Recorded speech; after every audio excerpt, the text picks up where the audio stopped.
Hello दोस्तों, नमस्कार। Share market for all YouTube channel में आपका स्वागत है। आज का टॉपिक है हमारा म्यूचुअल फंड्स। क्या होते हैं म्यूचुअल फंड्स और ये कैसे आपके लिए पैसे बनाते हैं, इसमें एक्सपेंस रेशियो क्या लगता है, मतलब कितना खर्चा लगता है, क्या ये आपको करना चाहिए, क्या आपको म्यूचुअल फंड में जाना चाहिए, ये सारी बातें आज की वीडियो में एक्सप्लेन करूँगा। तो जिन्होंने ये चैनल को सब्सक्राइब नहीं किया है वो चैनल को सब्सक्राइब कर लीजिए और बेल आइकन को प्रेस कर दीजिए for getting regular updates from my channel. और कल मैंने एक वीडियो डाला था रूट मोबाइल आईपीओ के बारे में, और आईपीओ अलॉटमेंट आपके चांसेस कैसे बढ़ाएं। तो अगर आपने नहीं देखा है तो जाके देख लीजिए, क्योंकि अभी आईपीओ का मॉनसून चल रहा है। लाइन बाय लाइन आईपीओ आए जा रहे हैं। अभी हैप्पीएस्ट मोबाइल का आईपीओ आया, फिर रूट मोबाइल का आईपीओ आया, और अभी 6 आईपीओ और लाइन अप है इसी कमिंग मंथ में।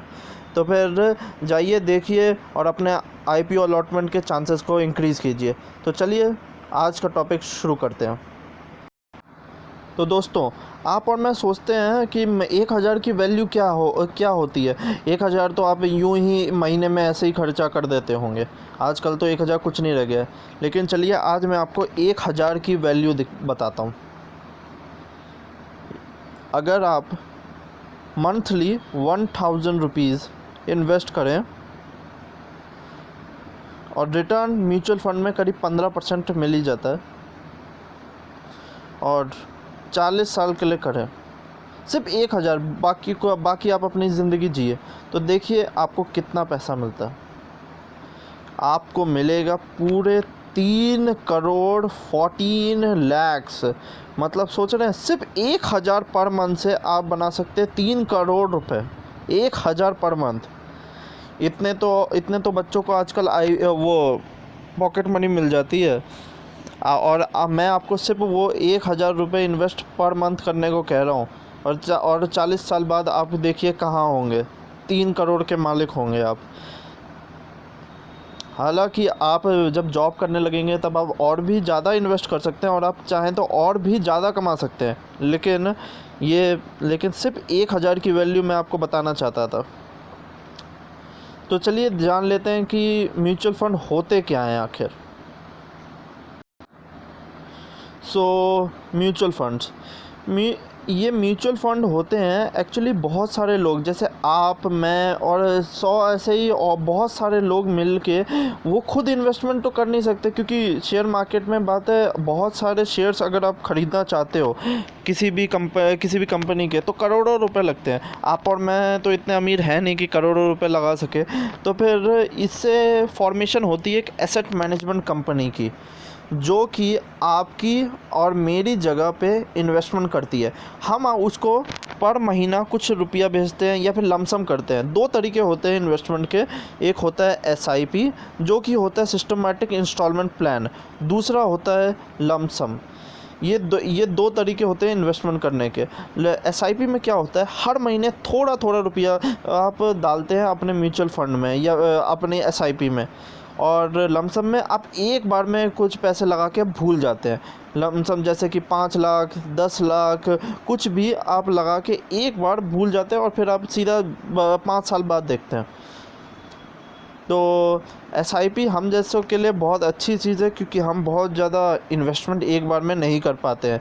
तो फिर लेकिन वही मैंने आपको दिखाया अभी कि एसआईपी हर महीने 1000 अगर आप सिर्फ करें तो वो 3 करोड़ रुपए बन सकते हैं।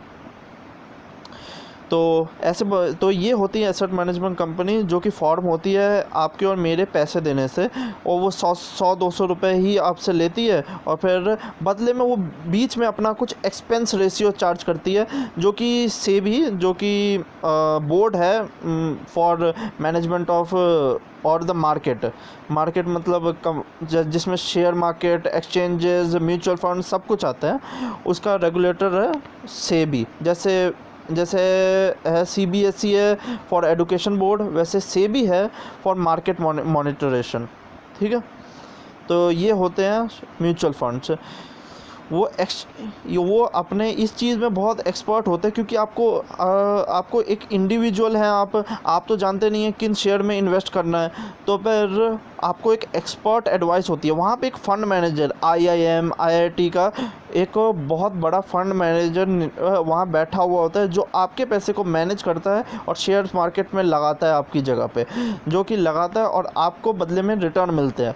आप उसमें सिर्फ 100 रुपये लगाइए तो उसी प्रपोर्शन में, मतलब मान लीजिए 100 रुपये की वो कंपनी, एसेट मैनेजमेंट कंपनी, उसके पास 100 रुपये हैं, आपने उसमें 1 रुपया लगाया, तो फिर अब उसे जितना परसेंटेज प्रॉफिट होगा, मान लीजिए वो 110 हो गया, आप उसे 10% का प्रॉफिट हुआ, तो फिर आपका भी 10% इंक्रीज़ होगा, आपका शेयर आपका इंक्रीज़ हो जाएगा 1.1, आपको भी 10% का इंक्रीज़ होगा।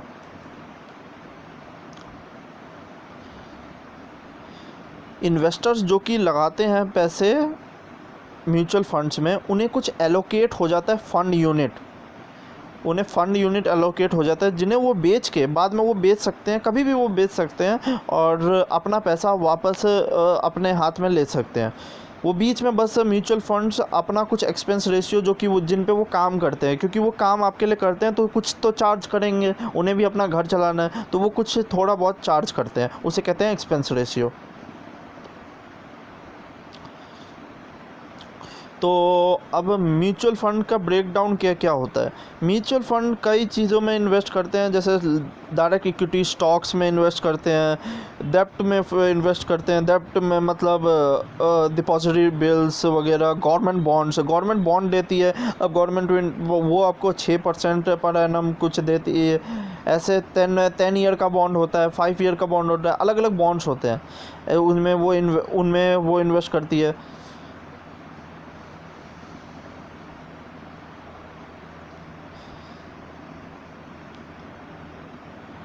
सबसे बड़ा फ़ायदा जो कि आप लेते हैं म्यूचुअल फ़ंड में इन्वेस्ट करने के बाद, वो ये है, आपको अब अपना पैसे की चिंता करने की ज़रूरत नहीं है। वहाँ एक फ़ंड मैनेजर बैठा हुआ है, जो बहुत पढ़ा लिखा आईआईएम क्वालिफाइड वहाँ पे फ़ंड मैनेजर, जो कि आपके पैसे को मैनेज करता है। वो उसमें आपको वो आपके पैसे को डूबने नहीं देता। क्यों? क्योंकि उसे भी तो उसी से पैसे मिलने हैं। अगर वो रिटर्न नहीं बनाएगा तब आप पैसे वापस ले लेंगे, और पैसे वापस ले लेंगे तो उसके पास नौकरी नहीं रहेगी, उसे पैसे नहीं मिलेंगे। तो इसलिए वो आपके पैसे को मैनेज करता है। Therefore, investing in mutual fund is an excellent way of diversifying your portfolio. अगर आप मान लीजिए 1 रुपये हैं आपके पास, और अगर आप डायरेक्ट स्टॉक्स में इन्वेस्ट करना चाहते हैं अगर, तो फिर 1000 में आप सिर्फ 1 शेयर ले पाएंगे, किसी एक कंपनी का 1 या 2 शेयर ले पाएंगे, मैक्सिमम टू मैक्सिमम 2-3 शेयर ले पाएंगे, अगर आप बहुत छोटी कंपनी के भी ले रहे हैं तो लेकिन अगर आप म्यूचुअल फंड में लगाएं वही 1000 रुपये, तब 1000 में आपके पास करीब 50 से 60 कंपनीज़ के ओनर हो जाते हैं आप, क्योंकि उसने तो बाय किया हुआ, सबने 1-1000 रुपये लगाया, तो सबके पैसे मिला के उसने उन 50 कंपनी में लगाया, तो उस 50 कंपनी अब जो भी रिटर्न बनाएगी 10% 20%, उसमें उसी प्रपोर्शन में, मतलब उसी परसेंटेज में आपको भी प्रॉफिट होगा। तो फिर इसलिए ये सबसे बड़ा फ़ायदा होता है इन्वेस्टमेंट, जो कि जानते नहीं है शेयर मार्केट वगैरह के बारे में, वो म्यूचुअल फ़ंड का यूज़ कर सकते हैं। मैंने भी अपनी जर्नी जो है म्यूचुअल फ़ंड से ही शुरू की थी, फिर धीरे धीरे जब मुझे नॉलेज आ गया, तब मैं डायरेक्ट शेयर मार्केट में उतरा था। अब जान लेते हैं ज़रा types of mutual fund. Basically there are 3 types of mutual funds. एक होते हैं इक्विटी फंड्स, डेब्ट funds and balanced mutual funds.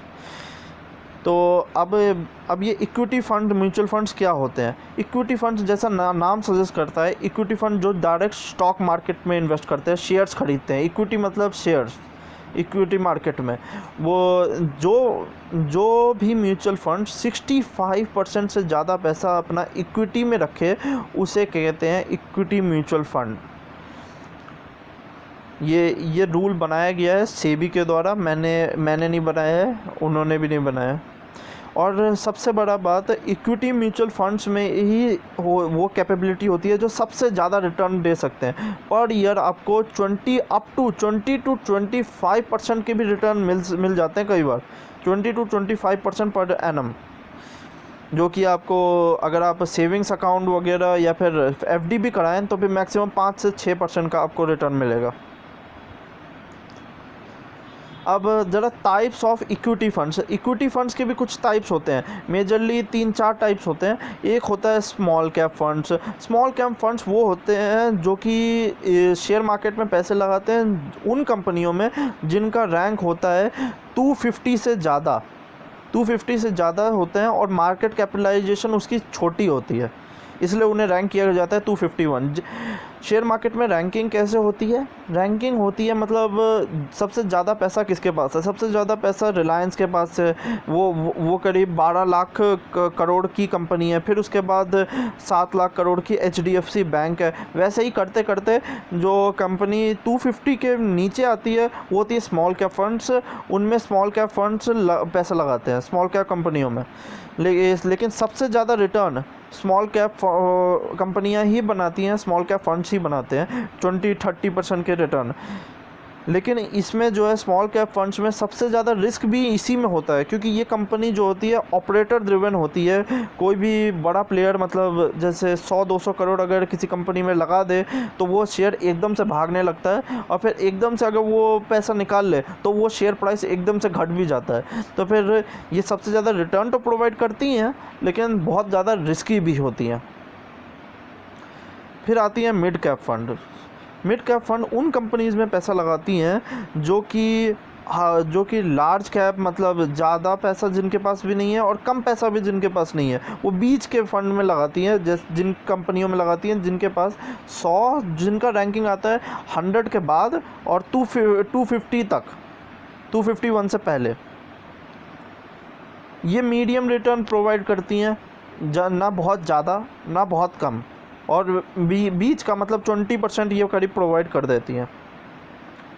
फिर आता है लार्ज कैप होती हैं ब्लू चिप कंपनीज़, बड़ी कंपनीज़ जिनके पास बहुत पैसा है, जो कि कभी बंद नहीं हो सकती। आप मुझे बताइए, आप सोच सकते हैं कभी कि रिलायंस मुकेश अंबानी जी की कंपनी बंद हो सकती है आजकल में कभी भी? जी नहीं, क्योंकि उसके पास पैसा ही इतना है कि वो कंपनी इतनी जल्दी बंद नहीं हो सकती। ये कंपनी की रैंकिंग होती है 1 to 100। ये टॉप 100 कंपनी होती हैं जो कि जिनमें ये म्यूचुअल फंड्स इन्वेस्ट करते हैं। फिर आता है मल्टी कैप फंड्स। ये मेरा पर्सनल फेवरेट फंड है। इसमें बात है स्मॉल कैप, मिड कैप और लार्ज कैप, तीनों का कॉम्बिनेशन होता है। थोड़ा तीनों में ये इन्वेस्ट करती है, और इसलिए मैं आपको ज़्यादा रिस्क भी इसमें नहीं लेना पड़ता और बहुत ज़्यादा रिटर्न भी मिलते हैं इसमें आपको। ये सब में इन्वेस्ट करती है। अब फिर आता है सेक्टर फंड मतलब किसी एक पर्टिकुलर सेक्टर में इन्वेस्ट करना। जो म्यूचुअल फंड एक किसी सेक्टर में इन्वेस्ट करती है, मानिए जैसे आप जानते हैं इन्फोसिस, TCS का आपने नाम सुना होगा। इन्फोसिस और TCS ये जो है IT कंपनीज़ हैं। ये होता है एक सेक्टर जैसे IT कंपनी। फिर आता है एक सेक्टर जैसे FMCG क्या होता है? जो कि आपके डेली यूज़ के प्रोडक्ट्स बनाती हैं, जैसे कि आप किटकैट तो खाते होंगे, मैगी भी आपने सुनी होगी। नेस्ले मैगी बनाती है, किटकैट बनाती है, और नेस्ले जो है तो आपकी डेली यूज़ का प्रोडक्ट्स बनाती हैं। ये होती हैं FMCG कंपनीज़। नेस्ले हो गई, ब्रिटानिया हो गई, गोदरेज कंज्यूमर प्रोडक्ट्स हो गई, HUL हो गई, ये सब कंपनीज़ होती हैं एक FMCG की। ये जो है पर एक सेक्टर में लगाती हैं पैसा, सिर्फ एक सब मत तो फिर, लेकिन इसमें रिस्क बहुत ज़्यादा होता है। कोई एक सेक्टर अगर परफॉर्म नहीं करेगा तो फिर पूरा वो सारी कंपनीज नीचे जाएंगी, तो आपका जो है डाइवर्सिफिकेशन ज़्यादा नहीं होता है इसमें आपको बहुत रिस्क होता है।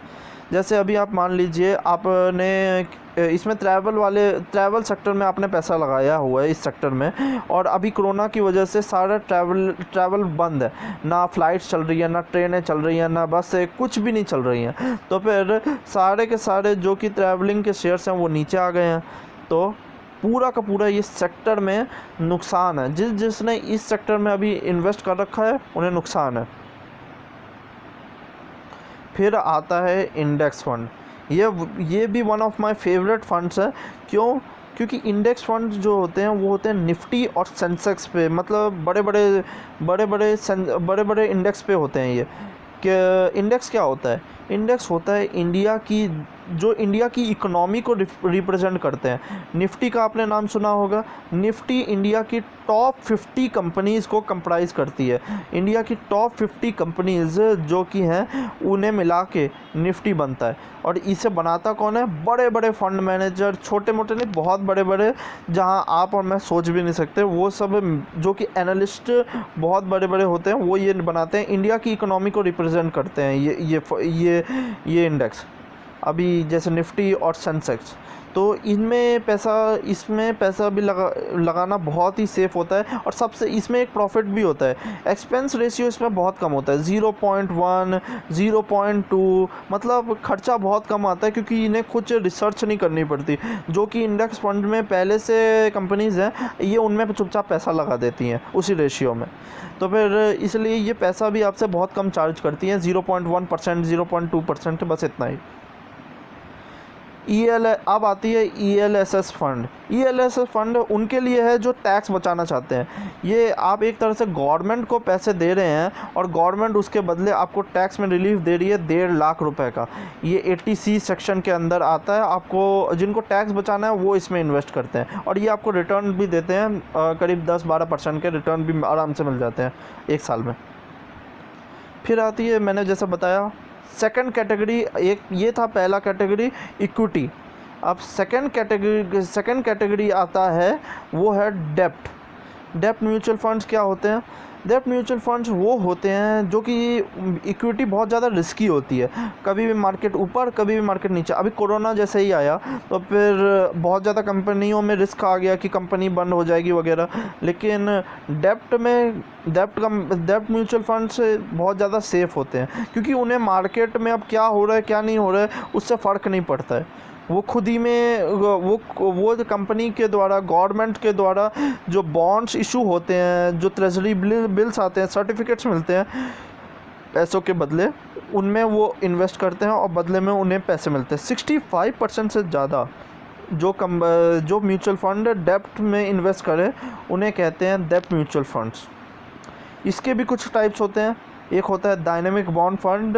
ये वो डायनेमिक बॉन्ड फंड होते हैं जिनमें फ़ंड मैनेजर वहाँ जो बैठा है वो आपके पोर्टफोलियो को मार्केट फ्लक्चुएशन, मतलब इंटरेस्ट रेट के अकॉर्डिंग आपकी पोर्टफोलियो को चेंज करता रहता है। इंटरेस्ट रेट मतलब जैसे आपको पता होगा, FD रेट्स जो हैं कुछ टाइम पहले 6.5 थे, लेकिन आज जो है 5.5, 5 ऐसे ही है। क्योंकि वैसे बैंक्स चल नहीं रहे, तो फिर इसलिए RBI ने उनमें ये कम कर दिया है इंटरेस्ट रेट्स। तो फिर अभी इंटरेस्ट रेट कम है तो फिर रिटर्न भी कम मिल रहा है, इसलिए ये उस इंटरेस्ट रेट के अकॉर्डिंग आपका पोर्टफोलियो चेंज करते हैं वहाँ के फ़ंड मैनेजर। आपको टेंशन लेने की ज़रूरत नहीं है, वहाँ बैठे हुए हैं वो फ़ंड मैनेजर, वो टेंशन लेंगे। इनकम फंड जो होता है उसका मैच्योरिटी पीरियड लॉन्ग टाइम होता है, 5 ईयर या उससे भी ज़्यादा। तो इसमें लेकिन आपको रेगुलर इसमें इनकम प्रोवाइड करती है आपके फंड्स। फिर आता है short term and ultra short term funds. ये होते हैं मेजरली 1 to 2 ईयर्स के लिए। इसमें आप इन्वेस्ट करें तो आपको रिटर्न ठीक ठाक मिल जाते हैं, और आपको 1 से 2 साल में इससे आप पैसे निकाल भी सकते हैं। और मेरा पर्सनल फेवरेट है, इसमें मैं खुद इन्वेस्ट करता हूँ मैं, क्योंकि ये जो हैं ये होते हैं लिक्विड फंड्स। लिक्विड फंड्स आपको साल का 7 से 8% रिटर्न प्रोवाइड कर देते हैं, और इसमें सबसे बड़ा बेनिफिट ये होता है आप इससे कभी भी पैसा निकाल सकते हैं, कभी भी। आप चाहें तो अभी आपने पैसे डाला, अगले ही सेकंड आप पैसा निकाल सकते हैं। लेकिन इसमें बस कुछ में ये कंडीशन होती है, आप अप टू 90% पैसा अभी निकाल सकते हैं, और अप टू ₹50,000, और उससे ज़्यादा जो है वो 1 से 2 दिन लग जाते हैं निकलने में।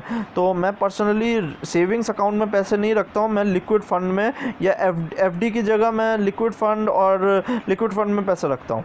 क्योंकि देखिए, सेविंग्स अकाउंट और FD में ये जैसे मैंने बताया इंटरेस्ट रेट्स RBI कम ज़्यादा करती रहती है, लेकिन इसमें आपको 7 से 8% करीब 6 से आप 6 पकड़ लीजिए, 6 से 8% 5% आपको कम मिलता ही रहता है, और आप कभी भी निकाल सकते हैं इससे पैसे। एफडी में आपके पैसे फंस जाते हैं, आपको अगर ज़्यादा रिटर्न के पीछे आप जाएंगे 5-6% के लिए, आपके पैसे उसमें लॉक इन हो जाएंगे 5 साल के लिए, 3 साल 5 साल के लिए। लेकिन इसमें आप कभी भी निकाल सकते हैं, ये इसका सबसे बड़ा फ़ायदा है। फिर आता है थर्ड कैटेगरी है डेब्ट और इक्विटी के बाद थर्ड कैटेगरी है बैलेंस्ड, और जिन्हें कहते हैं हाइब्रिड म्यूचुअल फंड भी कहते हैं। ये वो फंड्स होते हैं जो कि इक्विटी और डेब्ट दोनों जगह इन्वेस्ट करते हैं, ताकि ज़्यादा रिस्क भी ना हो, ज़्यादा रिस्क नहीं लेगी कंपनी वो म्यूचुअल फंड्स, और साथ में रिटर्न भी अच्छे प्रोवाइड करेगी। तो ये अच्छे होते हैं, लेकिन मैं पर्सनली इसमें इन्वेस्ट नहीं करता हूँ, मैं ज़्यादा प्रेफर नहीं करता हूँ उन्हें। अब बात कर लेते हैं कुछ benefits of investment in mutual funds. देखिए, सबसे बड़ी चीज़ आपको, जैसा मैंने कहा, वहाँ पे आपको टेंशन लेने की ज़रूरत नहीं है। वहाँ एक एक्सपर्ट बैठा है जो कि बड़े बड़े कॉलेजेस से पढ़ के आया है, वो आपके पैसे को मैनेज कर रहा है, आपको कोई टेंशन लेने की ज़रूरत नहीं है। दूसरा, बहुत सारे म्यूचुअल फंड्स जो होते हैं वो कोई लॉक इन पीरियड नहीं प्रोवाइड करते हैं। एफडी में जो है, जैसे आप जाएंगे तो 5 साल के लिए आप लॉक इन कर लेंगे, निकालेंगे तो फिर आपको पेनल्टी लगेगी कितने की। वैसे ही बहुत सारे म्यूचुअल फंड्स जो है लॉक इन पीरियड नहीं प्रोवाइड करते हैं। हाँ, कुछ में होता है 1 ईयर का होता है, और 2 ईयर का भी होता है, 3 ईयर का भी होता है। 3 ईयर मेजरली होता है ELSS फंड, जो कि टैक्स सेविंग फंड होता है। उसमें क्योंकि वो गवर्नमेंट को पैसा दिया है, वो कहीं कहीं पैसा लगाती है, बदले में आपको इंटरेस्ट प्रोवाइड करती है। फिर आता है एक लो कॉस्ट, इसका सबसे एक प्रॉफिट ये है कि ये बहुत लो कॉस्ट होते हैं, आपको ज़्यादा पैसा नहीं लगना है इसमें। एक्सपेंस रेशियो जो कि सेबी ने, जैसा मैंने बोला, सेबी ने मैंडेट कर रखा है कि 2.5% से ज़्यादा वो आपसे चार्ज नहीं कर सकते। तो 2.5% आप सोच रहे होंगे 2.5% क्या होता है, बहुत फ़र्क होता है। अगर मैंने जैसे आपको बताया, आप 1000 रुपये हर रोज़ इन्वेस्ट करेंगे और आपका 2.5% अगर ले कोई मतलब म्यूचुअल फंड, तो फिर जहां आपका 3 करोड़ होना था वो आपका 2 करोड़ हो जाएगा, 1 करोड़ का फ़र्क आ जाएगा, इतना बड़ा फ़र्क होता है इसमें।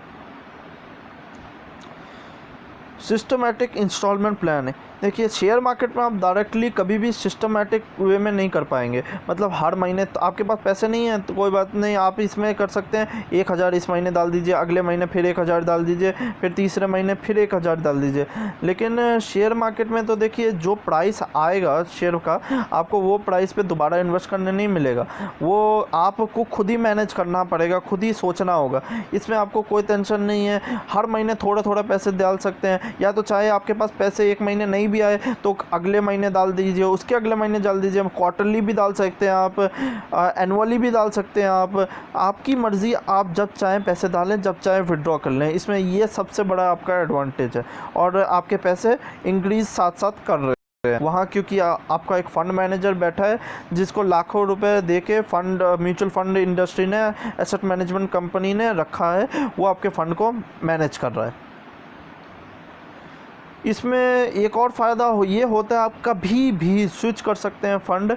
लेकिन हाँ, इसमें एक चीज़ मैं बता दूँ, स्विच करने के लिए आपको फिर एक्सपेंस रेशियो का निकलने के लिए एक्सपेंस रेशियो लग जाता है, पेनल्टी लग जाती है। कुछ होता है एग्ज़िट लोड भी कई जगह लगता है, एग्ज़िट लोड, जो कि जिसमें जैसे कुछ जगह होता है किसी फ़ंड में कि 1 साल का जैसे लॉक इन पीरियड मैंने बताया 1 साल का होता है कई जगह, तो वहाँ से आप निकलें अगर, तो फिर आपको कुछ एग्ज़िट लोड देना पड़ सकता है, 1% का या 2% का एग्जिट लोड भी देना पड़ सकता है आपको। और जैसा मैंने कहा, आप शेयर्स में अगर 1000 रुपये लेके जाएंगे स्टॉक मार्केट में, तो आप ज़्यादा कोई शेयर खरीद नहीं पाएंगे। लेकिन इसमें सिर्फ 1000 में आपके पास 50 से 60 कंपनियों में आप इन्वेस्ट कर देंगे। ये डाइवर्सिफिकेशन आपका बहुत अच्छे से कर देगा। तो अब आप जानना चाहेंगे फिर आप इन्वेस्ट कैसे करें म्यूचुअल फंड में। म्यूचुअल फंड में देखिए, इन्वेस्ट करने का मैं पर्सनली तो ज़ीरोधा यूज़ करता हूँ, ज़ीरोधा का कॉइन। लेकिन उसमें एक चीज़ है, आपको पहले अकाउंट ओपन करवाना पड़ेगा, डीमैट अकाउंट, तभी आप करवा पाएंगे। जिनके पास डीमैट अकाउंट नहीं है वो ऐसे भी इन्वेस्ट कर सकते हैं। मैं आपको करके दिखाता हूँ एक चीज़। ये आप देख सकते हैं, ये जो है ये पेटीएम मनी ऐप, इसके थ्रू आप म्यूचुअल फंड में इन्वेस्ट कर सकते हैं। इसमें आप जाएंगे, ऐसे ही आप लॉगिन पासवर्ड अपना कर सकते हैं। आप न्यू हैं अगर तो फिर आप अकाउंट खोल सकते हैं। इसमें आपका मोबाइल नंबर पासवर्ड मांगेगा और अंदर आपको केवाईसी के लिए आपको बस अपना पैन कार्ड और आधार कार्ड बस डालना है। 24 घंटे में आपका अकाउंट खुल जाएगा और आप इसमें इन्वेस्टमेंट शुरू कर सकते हैं। मैं आपको खोल के दिखाता हूँ। ऐसे ही आप लॉगिन कर सकते हैं। एक्चुअली मैंने लॉगिन करने की कोशिश की, लेकिन इनका सर्वर अभी डाउन आ रहा है। तो फिर आप मुझे कहें, आपको अगर इस के ऊपर वीडियो चाहिए कि कैसे आपको इन्वेस्ट कर सकते हैं पेटीएम मनी में डायरेक्टली, तो फिर आप नीचे कमेंट बॉक्स पे लिखिए और लाइक कर दीजिए वीडियो को। मैं जल्द ही इसके ऊपर भी आपको वीडियो बना दूंगा। आज इसका सर्वर डाउन है, वरना आज ही मैं आपको दिखा देता, लेकिन मैं जल्दी ही इसके ऊपर एक और वीडियो बना दूंगा अगर आप कहेंगे तो चलिए आज के लिए इतना ही, फिर बात करते हैं किसी और वीडियो में। सॉरी, आज थोड़ी वीडियो लंबी हो गई, उसके लिए मैं माफ़ी चाहता हूँ।